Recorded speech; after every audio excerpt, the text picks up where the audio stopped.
2018, a draft year filled with excellent players who have just entered the prime of their NHL careers. Today I'll be taking a look back at 2018 and redrafting the top 10 selections from that year's draft. Some of these teams did a fantastic job with their selections, while others, well, they kind of missed the mark just a bit.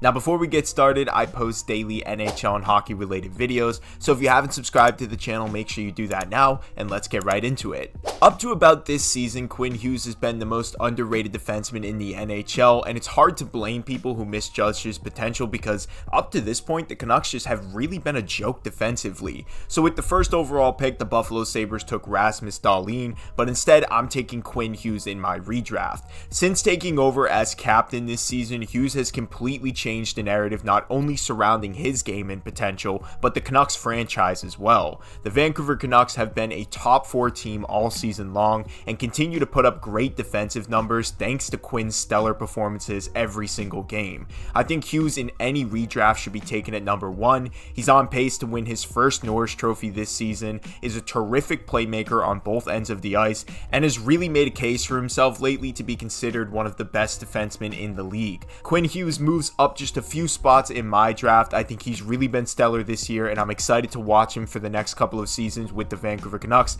to see if he can actually lead them to a Stanley Cup. With the second overall pick, the Carolina Hurricanes selected Andrei Svechnikov, and in my redraft, the Canes will keep this selection at number 2.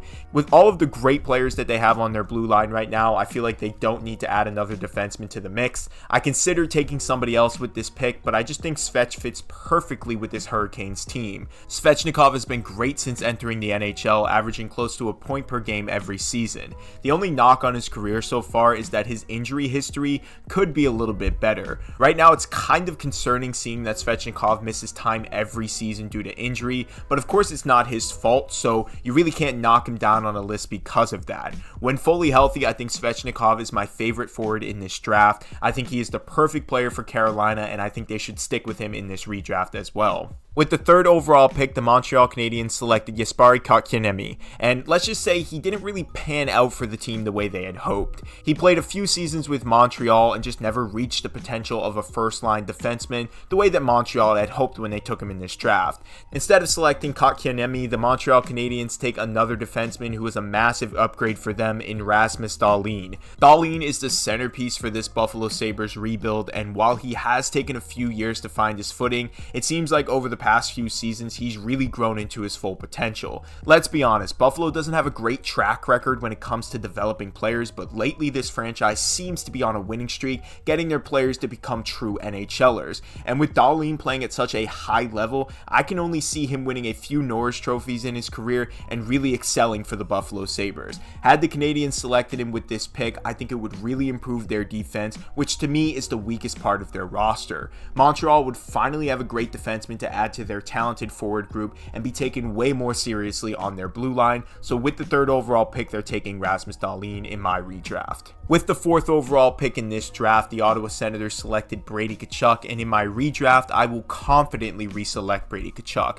Tkachuk is box office. This guy does everything for the Ottawa Senators and is such a fun player to watch. He's now a point per game player, is a strong leader and current captain of the Ottawa Senators, and to add to it, he isn't afraid to drop the mitts if you test him even slightly.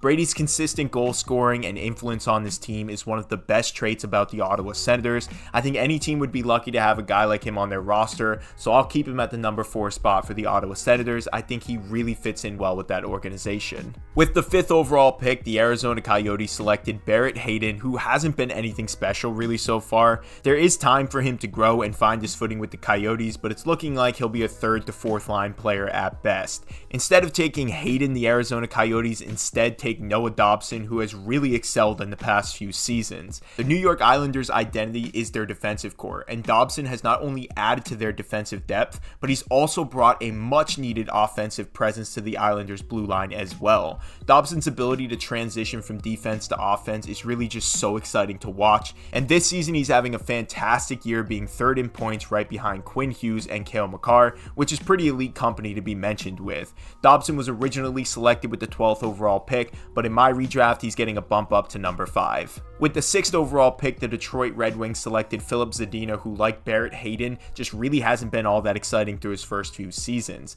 Playing with the San Jose Sharks, Zadina obviously isn't playing with the best players, so his production isn't all that great, but in hindsight, the Red Wings would have selected a defenseman to add to their roster, considering that they snagged Patrick Kane and Alex DeBrincat for their offense. Instead, the Detroit Red Wings take defenseman Evan Bouchard to add to their defensive core alongside Moritz Seider. Now, Bouchard is a nice offensive defenseman that could really add another layer to this Red Wings team. I think with Detroit making this selection, they addressed a part of their roster that could use the most improvement and managed to add a nice 1-2 punch with their blue line, like I said, with a pairing of Bouchard and Seider. I think this is a nice pick for the Red Wings and bumps Bouchard up a little bit in my draft. With the 7th overall pick, the Vancouver Canucks selected Quinn Hughes, but since Quinn Hughes was taken earlier in this draft, the Canucks instead take Keandre Miller with their 7th pick. Every year, Miller seems to improve while playing with the Rangers. Both his offensive and defensive game have elevated with each season, and he's a great complementary piece to their defensive group. If the Canucks have to miss out on Quinn Hughes,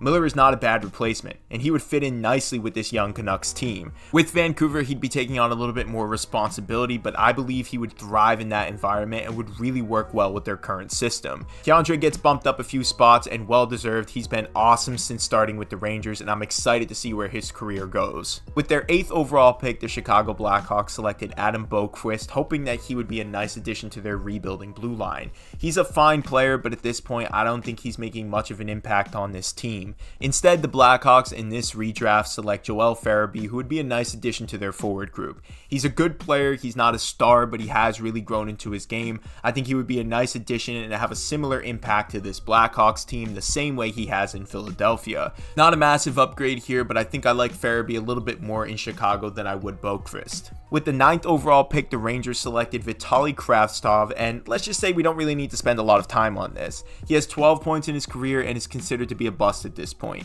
Instead, the New York Rangers draft Jesperi Kotkaniemi and add some depth to their forward group. Kotkaniemi, like Farabee, is not a star, but is a great forward and would fit in well with this current Rangers team. He has 151 points in his career, and in most drafts he would probably drop a bit more, but for this year I like him in this spot, and I think the Rangers system with his game would be a nice pairing. Last selection was Evan Bouchard by the Edmonton Oilers, but since he was taken earlier, I will take Yegor Sharangovich instead. Sharangovich has spent most of his career with the New Jersey Devils and now plays for the Calgary Flames. Sharangovich is a solid 2nd to 3rd line defenseman, which would really be a downgrade for the Oilers in this redraft, but considering that they can't grab Bouchard, I think he would be a nice addition to their bottom 2 defensive lines. And let's be honest, the Oilers could use any defensive help they can get right now, even though guys are stepping up lately. I think adding a few pieces to their blue line would be a great thing for this team, and Sharangovich would be a plus for them as well. But this is my NHL 2018 draft redraft. Comment which other drafts you'd like me to revisit in the future